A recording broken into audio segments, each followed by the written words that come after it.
जय श्री राधे कृष्णा। हमारे YouTube channel Bhardwaj ज्योतिष केंद्र में आप सभी का स्वागत है। माता बहनों एवं सभी भाई बंधुओं का हम स्वागत करते हैं। दोस्तों, आज हम अपने YouTube चैनल के माध्यम से व्यक्ति के दुर्भाग्य के बारे में बतलाने जा रहे हैं, क्योंकि बहुत से लोग होते हैं, काफ़ी मेहनत करते हैं, लेकिन उन्हें कोई लाभ प्राप्त नहीं होता, यानी उनका भाग्य साथ नहीं देता है। जब व्यक्ति का भाग्य साथ नहीं देता है तो वह अपने भाग्य को कोसने लगते हैं और सोचते हैं कि हमारे पिछले कर्मों का फल है, लेकिन व्यक्ति यह नहीं सोचता है कि यह हमारे दुर्भाग्य का फल है, जो हमें सौभाग्य प्रदान नहीं कर रहा है। तो ऐसे ही कुछ उपाय हम आपको लेकर के आए हैं। सबसे पहले तो हम यह बताना चाहेंगे कि दुर्भाग्य क्यों आता है, यह हम बताएं। उससे पहले जो भी नए सदस्य हमारे इस वीडियो को देख रहे हैं, कृपया उनसे अनुरोध है, चैनल को सब्सक्राइब करें, लाइक करें तथा शेयर भी करें और बगल में लगा घंटी का बटन दबाना ना भूलें, जिससे हम जो भी वीडियो लेकर के आए हैं उन सभी का लाभ आपको मिल सके और आप उपाय करके इन सभी का लाभ उठा सकें। तो आइए दोस्तों, अब हम जानते हैं दुर्भाग्य क्यों आता है इसके बारे में। सबसे पहले तो हम कुंडली की तरफ ध्यान देते हैं। जब कुंडली में महादशा, अंतर्दशा अच्छे ग्रहों की चल रही है, लेकिन जब एकदम से कार्य बिगड़ने लग जाए या आपका व्यापार ठप हो जाए या नौकरी में कोई परेशानी आए, तो समझ जाना चाहिए व्यक्ति को कि हमारे दुर्भाग्य ने कहीं ना कहीं दस्तक दे दी है और हम अपने जीवन में कई बार दुर्भाग्य को अपनी गलत आदतों की वजह से भी निमंत्रण दे देते हैं। कुंडली में सही ग्रहों की महादशा, अंतर्दशा होने के बाद भी हम उनके विपरीत जब भी कार्य करते हैं तो हमें नुकसान उठाना पड़ता है और हमारे खाने पीने से भी, जो हमारे खाने पीने की आदतें हैं उनसे भी हमारा भाग्य बदल जाता है।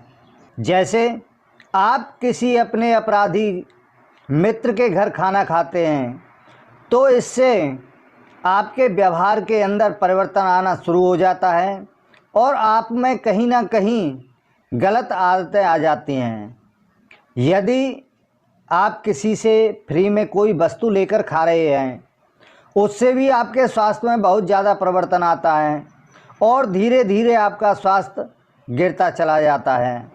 यदि व्यक्ति कोई ऐसा करता है तो उसके लिए उपाय है, हमेशा गलत व्यक्तियों के घर खान पान ना करें, किसी के झूठे खाने से में ना खाए और फ्री में किसी से भी कोई चीज़ उधार ना ले। यदि लेने की ज़रूरत भी पड़ जाए तो उसके अनुसार उसका मूल्य अवश्य उसे चुका देना चाहिए। ये गलत खाने पीने की आदतों से करने के उपाय थे। और पहले जो कुंडली में दशा और महादशा के उपाय हैं वह भी हम आपको बता रहे हैं। उसमें व्यक्ति को क्या करना चाहिए कि हमेशा ग्रहों से संबंधित दान पूजा पाठ अवश्य करें और गलत आचरण वाले लोगों के साथ ना रहे तथा अपने कुलगुरु या कुल देवी देवता की शरण में ही रहें। इससे आप दुर्भाग्य से हमेशा बचे रहेंगे। किसी प्रकार की कोई भी समस्या आ रही है तो व्यक्ति को अपने कुलगुरु और कुल देवी देवताओं का शरण यानी आश्रय अवश्य लेना चाहिए। और कपड़े भी आपके भाग्य को बदल सकते हैं। कहीं ना कहीं कपड़े भी जिम्मेदार होते हैं आपके दुर्भाग्य को लाने में। वह कैसे हैं कि आपके पास साफ सुथरे कपड़े तो हैं, लेकिन उसके बावजूद भी आप मैले कपड़े पहनते हैं, तो यह भी अपने दुर्भाग्य को न्योता देने आए। कपड़े चाहे फटे हों लेकिन साफ सुथरे होने चाहिए। और यदि आप घर में रोज़ाना पूजा पाठ कर रहे हैं तो पूजा पाठ में यदि आप काले, नीले या गहरे रंग के कपड़े पहनते हैं तो तब भी आपको दुर्भाग्य का सामना करना पड़ सकता है।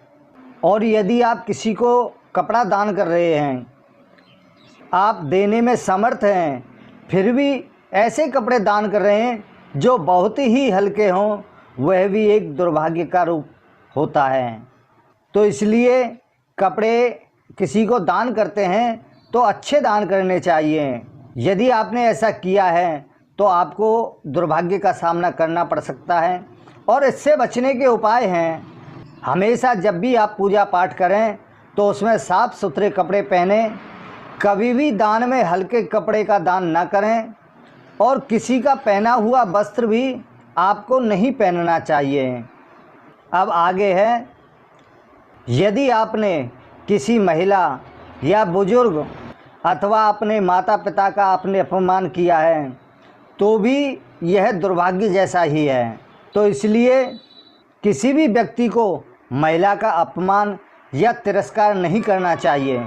और दूसरा है, किसी भी रिश्तेदार या मित्र हो या दोस्त हो या किसी भी तरह का रिश्तेदार हो, उनसे ज़मीन जायदाद पैसा बिल्कुल भी नहीं हड़पना चाहिए, क्योंकि यह भी एक दुर्भाग्य को न्योता देने का है। और आप अपने माता पिता की सेवा करते हैं तो किसी लालच में नहीं करना चाहिए।